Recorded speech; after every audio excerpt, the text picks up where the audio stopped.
How to fix the Ethiopian Airlines not working.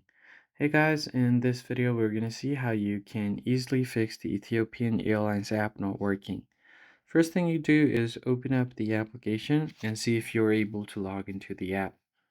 Now, if you're not able to do so, then in that case, you can just go back and from here you can open your settings up and then go to your app settings, simply tap on apps. And from here, you can scroll down until you find the Ethiopian Airlines app. Tap on it.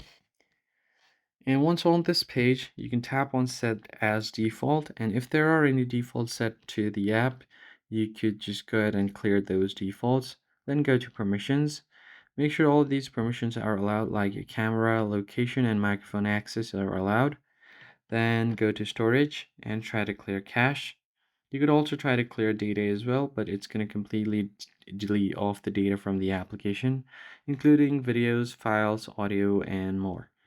Then finally go to battery and make sure that you set this to unrestricted or optimized.